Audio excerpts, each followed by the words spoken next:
Assalamualaikum warahmatullahi wabarakatuh. Saya Anita Kirana dan juga teman saya Eva Nur Abadia dan Ahdaliana dari kelas R3F akan menerangkan tentang materi komunikasi tulis atau surat menyurat.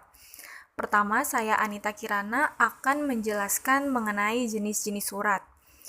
Surat adalah alat komunikasi antara seseorang dengan seseorang yang dikehendakinya yang berisi tulisan, pernyataan, surat kabar, harapan, dan tanggapan yang sesuai dengan keinginan dari penulis surat tersebut. Surat memiliki berbagai jenis dan macam sesuai dengan kebutuhan dari pengirim untuk penerima. Yang pertama, ada surat pribadi. Surat pribadi adalah surat yang digunakan untuk kepentingan pribadi atau bisa dibilang surat yang tujuannya hanya untuk seseorang. Surat ini yang ditunjukkan antara sesama teman atau keluarga. Ciri-ciri surat pribadi yaitu tidak menggunakan kop surat, tidak ada nomor surat, salam pembuka, dan penutup bervariasi, menggunakan bahasa bebas yang sesuai keinginan dari si penulis, dan format tulisan surat bebas. Contoh dari surat pribadi, yang pertama surat izin dari orang tua untuk sekolah, surat cinta dari pasangan, surat undangan ulang tahun, surat kepada sahabat, dan lainnya yang masih belum bisa disebutkan. Yang kedua ada surat resmi. Surat resmi adalah sebuah surat yang digunakan untuk kepentingan resmi, baik perseorangan, instansi, ataupun organisasi, misalnya undangan, surat edaran, dan surat pemberitahuan. Ciri dari surat resmi ini yang pertama menggunakan kop surat apabila dikeluarkan organisasi. Yang kedua adanya nomor surat, lampiran, dan perihal. Yang nomor tiga menggunakan salam pembuka dan penutup yang lazim. Keempat penggunaan ragam bahasa resmi. Kelima menyertakan cap atau stempel dari lembaga resmi. Keenam ada aturan format baku. Selanjutnya ada surat niaga. Surat niaga surat yang biasa digunakan bagi badan yang menyelenggarakan kegiatan usaha niaga seperti industri, bisnis, dan usaha jasa. Biasanya surat niaga dibuat oleh perusahaan untuk mencari keuntungan. Surat ini sangat berguna dalam membangun hubungan dengan pihak luar sehingga harus disusun dengan baik dan benar. Beberapa macam yang termasuk dalam surat niaga yaitu surat jual beli, kwitansi, dan perdagangan. Surat niaga juga format tulisannya hampir sama dengan surat resmi.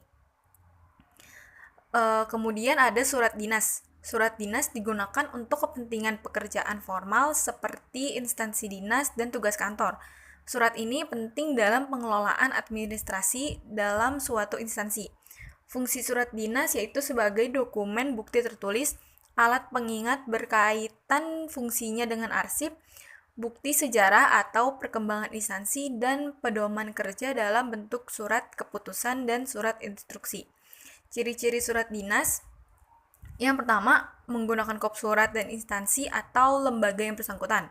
Kedua, menggunakan nomor surat, lampiran, dan perihal. Yang ketiga, menggunakan salam pembuka dan penutup yang baku.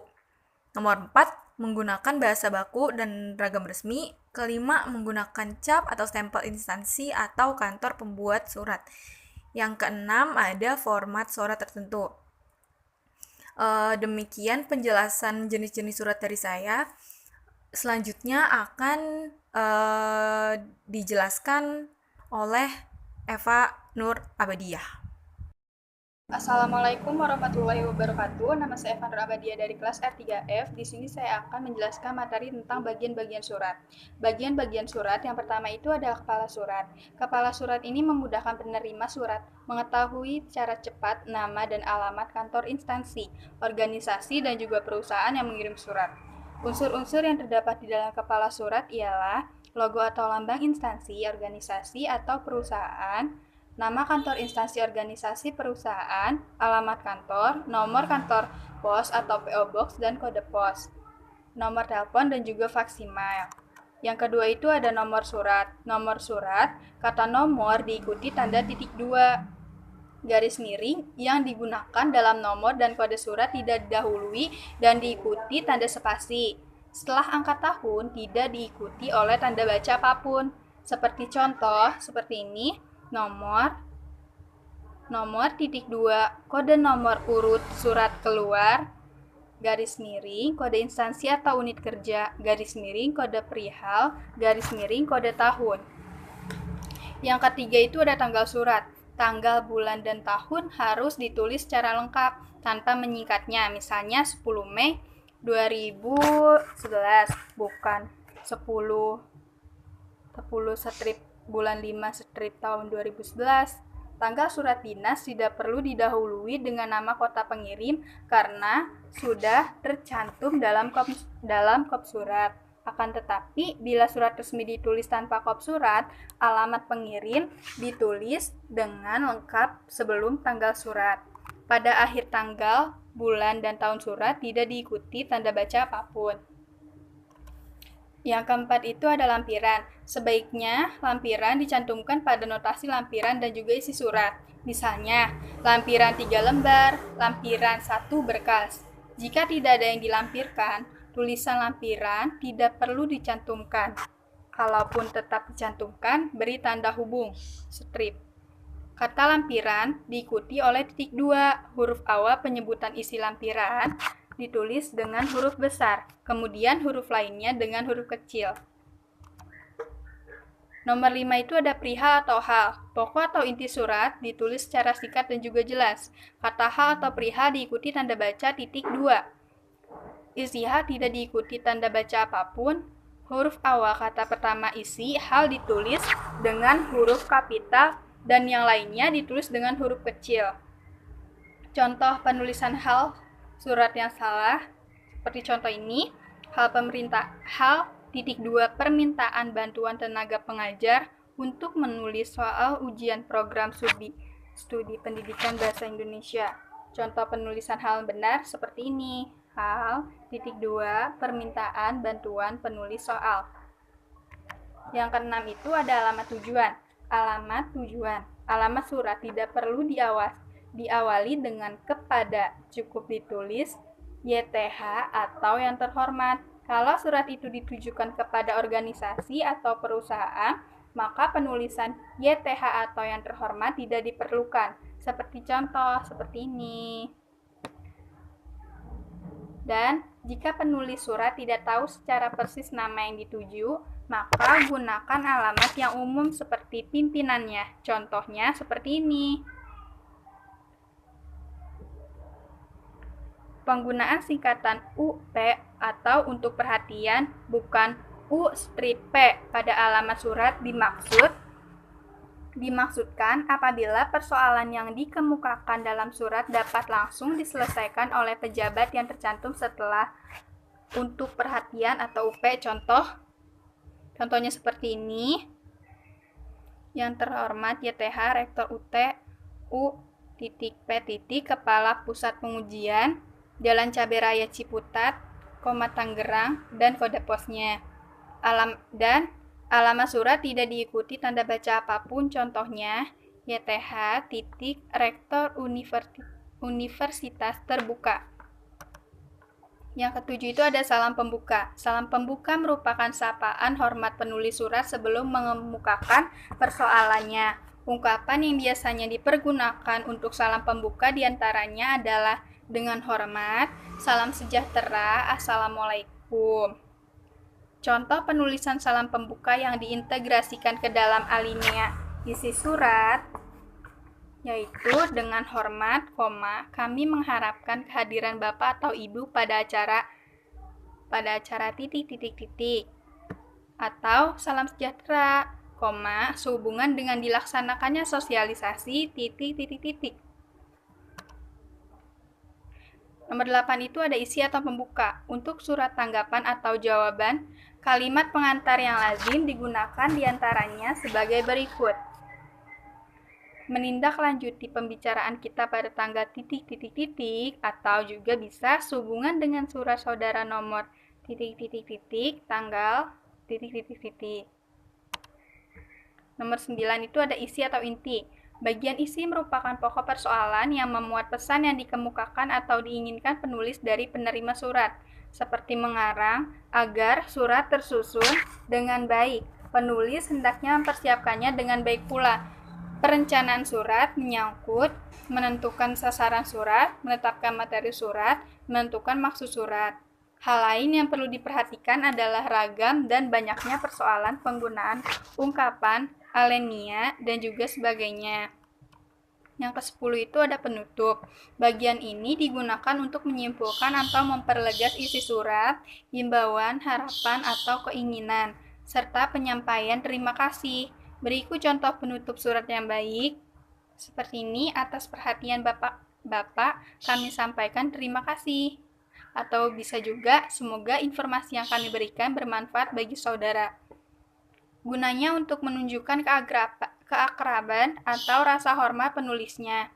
Kata-kata yang biasa digunakan untuk salam penutup diantaranya wassalam, salam takzim, salam hormat, atau juga hormat kami. Yang ke-11 itu ada salam penutup.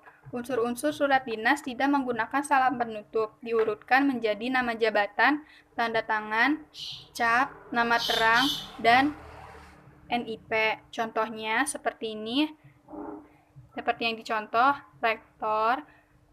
Nama rektornya itu siapa? Profesor, Dr.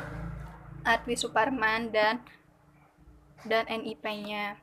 Tanda tangan dibubuhkan di antara nama jabatan dan nama pejabat penanda tangan, sementara cap dinas atau cap jabatan dibubuhkan dengan menyentuh bagian sisi kiri tanda tangan penanda tangan surat. Yang ke-12 itu ada tanda tangan. Kadang-kadang karena suatu hal surat dinas ditandatangani oleh pejabat di bawahnya yang diberi wewenang untuk melakukan hal itu. Dalam peristiwa seperti inilah singkatan A.N. atau atas nama digunakan bila penandatangan surat dilakukan oleh pejabat yang setingkat di bawah pimpinan utama, dan U.B. atau untuk beliau dicantumkan bila penandatangan surat dilakukan oleh pejabat yang kedudukannya 2 tingkat di bawah pimpinan utamanya. Contohnya seperti contoh ini, A.N. atau atas nama Direktur Jenderal Pendidikan Dasar dan Menengah, Direktur Pendidikan Guru dan Tenaga Teknis, Insinyur Abdul Aziz Hussein, dan ini ada nomor NIP-nya. Dan ini ada tembusan. Letaknya di kaki surat sebelah kiri, lurus dengan nomor lampiran dan halaman surat, dan juga sejajar dengan nama penandatangan surat. Diikuti titik 2 dan titik di garis bawahi. Tidak diperlukan pemakaian kata YTH atau yang terhormat di belakang kata tembusan. Dan juga tidak diperlukan kata arsip atau pertinggal pada bagian akhir tembusan. Menggunakan nomor urut bila yang ditembusi surat lebih dari 1. Contoh penulisan tembusan yang baik seperti ini. Seperti dicontoh ya. Seperti ini surat tembusan yang baik itu. Segitu saja penjelasan saya. Terima kasih. Selamat pagi, saya ucapkan terima kasih kepada teman-teman yang telah menyampaikan materi sebelumnya.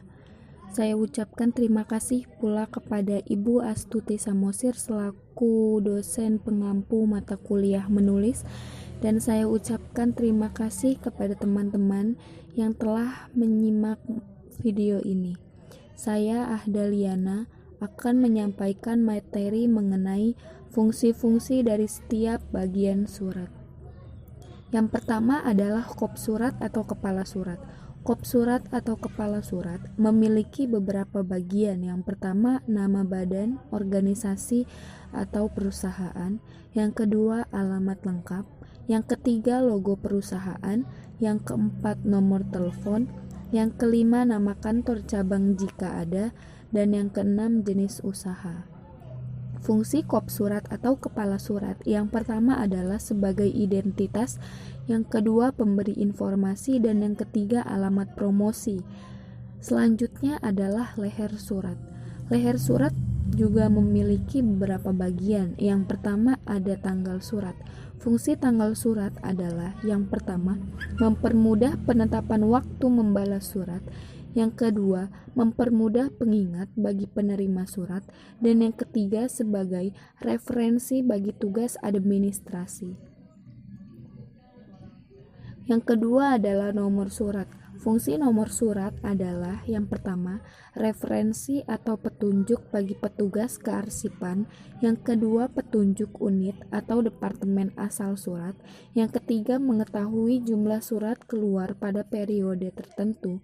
Dan yang keempat, memudahkan pengaturan dan pencarian bila diperlukan kembali. Yang ketiga adalah lampiran. Lampiran berfungsi sebagai petunjuk mengenai dokumen yang menyertai surat. Yang keempat, perihal surat. Perihal atau hal adalah petunjuk mengenai isi pokok surat. Perihal berfungsi sebagai satu, simpulan isi surat. Kedua, memudahkan penerima mengetahui pokok permasalahan. Yang ketiga, petunjuk bagi petugas administrasi, filing, dan kearsipan. Yang kelima adalah alamat yang dituju. Fungsi alamat surat adalah 1. Petunjuk bagi penerima surat. 2. Petunjuk bagi petugas administrasi. Selanjutnya adalah badan surat. Badan surat memiliki 4 bagian. Yang pertama, salam pembuka. Salam pembuka berfungsi sebagai salam penghormatan dan pertanda pembicaraan pada isi surat akan segera dimulai. Kedua, kalimat pembuka. Kalimat pembuka berfungsi sebagai pengantar pada isi pokok pembicaraan dalam surat. Ketiga, isi surat. Isi surat berfungsi sebagai uraian mengenai maksud surat itu ditulis. Keempat, kalimat penutup. Kalimat penutup berfungsi sebagai ucapan terima kasih, penegasan, pengharapan, dan pengarahan. Selanjutnya adalah kaki surat. Kaki surat memiliki beberapa bagian. Yang pertama adalah salam penutup. Salam penutup berfungsi sebagai tanda selesainya pembicaraan dan surat sudah siap untuk ditandatangani. Kedua, nama lengkap, jabatan, dan tanda tangan. Nama lengkap, jabatan, dan tanda tangan berfungsi agar dapat diketahui siapa yang mengirimkan surat tersebut. Dan yang ketiga, singkatan atau inisial berfungsi untuk mengetahui siapa pengetik surat tersebut. Dalam surat dinas pemerintahan, penulisan surat tidak diperlukan. Terima kasih atas penyampaian materi yang telah kami sampaikan. Semoga bermanfaat. Kurang lebihnya mohon maaf. Wassalamualaikum warahmatullahi wabarakatuh. Pada isi surat akan segera dimulai. Kedua, kalimat pembuka. Kalimat pembuka berfungsi sebagai pengantar pada isi pokok pembicaraan dalam surat. Ketiga, isi surat. Isi surat berfungsi sebagai uraian mengenai maksud surat itu ditulis. Keempat, kalimat penutup. Kalimat penutup berfungsi sebagai ucapan terima kasih, penegasan, pengharapan, dan pengarahan. Selanjutnya adalah kaki surat. Kaki surat memiliki beberapa bagian. Yang pertama adalah salam penutup. Salam penutup berfungsi sebagai tanda selesainya pembicaraan dan surat sudah siap untuk ditandatangani. Kedua, nama lengkap, jabatan, dan tanda tangan. Nama lengkap, jabatan, dan tanda tangan berfungsi agar dapat diketahui siapa yang mengirimkan surat tersebut. Dan yang ketiga, singkatan atau inisial berfungsi untuk mengetahui siapa pengetik surat tersebut. Dalam surat dinas pemerintahan, penulisan surat tidak diperlukan. Terima kasih atas penyampaian materi yang telah kami sampaikan. Semoga bermanfaat. Kurang lebihnya mohon maaf. Wassalamualaikum warahmatullahi wabarakatuh.